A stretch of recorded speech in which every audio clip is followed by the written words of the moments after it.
নমস্কার, public news next চ্যানেলে আপনাদের জানাই স্বাগতম। সংবাদ পড়ছি আমি পল্লবী।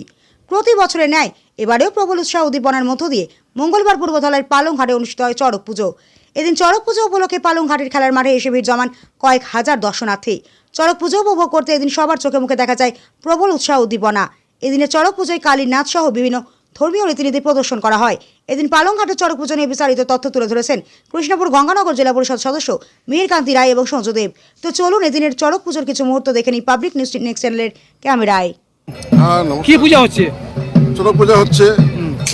এইখানে আমাদের এখানে বাৎসরিক পূজা হয় প্রত্যেক বছরে অনেক বছর আগে থেকে, আমাদের জন্মের আগে থেকে এখানে পূজা হচ্ছে। আর বিশাল আকারের পূজা হয়। আর আজকালকে একটু মানুষ এদিক ওদিক হয়ে গেছে, কিন্তু আগে সবচেয়ে বড় পূজা পুরা কাছাড় ডিস্ট্রিক্টের মধ্যে আমাদের এখানে পূজা সবচেয়ে ভালোভাবে হতো, বড়োভাবে হতো। পিঠি দিকে বর্ষিকিতে পুরো উড়াতো। আজকালকেও সেটা হচ্ছে। এখন হয়তো আগের মতো একটু কমজোর হয়েছে, যা মানুষ একটু শর্টেজ থাকায় এই বছর একটু কমজোরি হয়েছে। কিন্তু আগামী বছরে ওরা বলেছে আরও খুব বড়োভাবে হবে, ভালোভাবে হবে, বাইরে থেকে আরও লোকজন আসবে। আর তবুও আমাদের এখানে এই বছরে একটু মোটামুটি একটু গরিবানার মতো হচ্ছে, হচ্ছে তাও প্রত্যেক বছরের সমতুল্য হচ্ছে।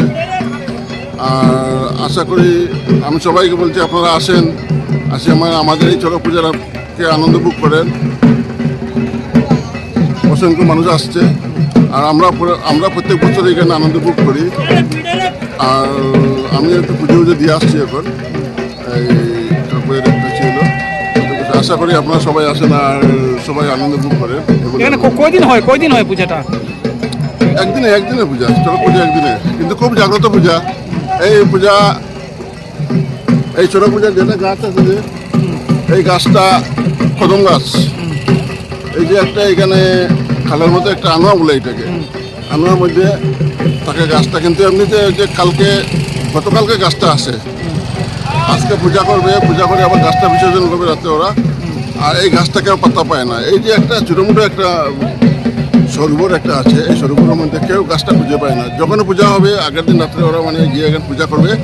যেমন আজকে পূজা, গতকালকে ওরা পূজা করছে রাত্রে, আসলে আজকে ভোরবেলা পূজাটা সেই যেখানে পূজা করেছে এই জায়গায় এসে গেছে গাছটা। কি আকর্ষণীয় থাকে পূজার মধ্যে? আকর্ষণীয় সবচেয়ে মধ্যে আকর্ষণীয় লাগছে যেটা পূজা করে আগের দিন রাত্রে যে গাছটা পাওয়া যায় না এখানে। ওদের গাছটা কোনো পূজাতে লাগে না। যেখানে পূজা করবে ঘাটের মধ্যে গিয়ে, এই ঘাটের মধ্যে আপনিতে গাছটা এসে পড়ে। তারপরে আজকে রাত্রে, আগামীকালকে শেষ হওয়ার পরে এই গাছটা আবার বিসর্জন করবে। তারপরে গাছটা নিজে জায়গায় চলে যাবে। এইটা সবচেয়ে আশ্চর্য জিনিস এটা।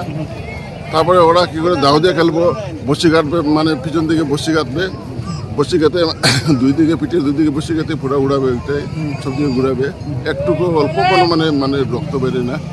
তারপরে দাও দিয়েও মারবে, দাও দিয়ে আসতে দেবে। দাওর উপরে ওরা নাচ গান করবে। কয়েকটা দাও থাকে, 7টা না 8টা দাও তাকে নিয়েছে বিছানো। তার উপরে উঠে খেলা হয়ে ওরা নাচ গান করে। আর কোনো একটা কাটা ওরা কোনো একটু রক্তপাত একটুকু হয় না, কোনো কিছু হয় না। এটা আশ্চর্য। যারা খেলাধুলা দেখাবে ওরা কি লোকাল না বাইরের? সব লোকাল। এক দুজন হয়তো বাইরে বাইরে থেকে আসতে পারে। কিন্তু আজকালকে কি হয়েছে, আগে তো এই এলাকার মধ্যে আমাদের এখানে পূজা হতো। এখন জায়গায় পূজা হচ্ছে, যার জন্য মানুষটা একটু শর্টেজ হচ্ছে।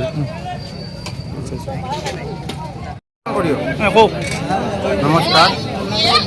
আজকে চড়ক পূজা উপলক্ষে সমগ্র বরাকবাসীকে জানাই অভিনন্দন। আমরা জানি আগামীকালকে হইল পয়লা বৈশাখ। আমি ভগবানের কাছে প্রার্থনা করি এই বছর যেন সবার জন্য মঙ্গলময় ওঠে। ধন্যবাদ। এটা কত বছর থেকে পালংঘাট হইতেছে? এইটা আমাদের প্রায় শুনেছি তো প্রায় 100 বছর হবে। 100 বছর থেকে পূজাটা চলছে। আর আমি আশাবাদী আগামী দিবস এটা পূজা চলবে। কি কার্যক্রম থাকে এখানে? এখানে তো জেনারেলি শিবগৌরীর একটা নাচ থাকে, তারপর বর্ষি গীতারও একটা প্রোগ্রাম থাকে, তারপর কালীরও একটা থাকে। গতকালকে শ্মশান কালীর নাচও হয়েছে এখানে। এটাই হয় প্রতি বছর। জায়গাটার নাম কি? পালংঘাট বাজার ফিল্ড।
Udah.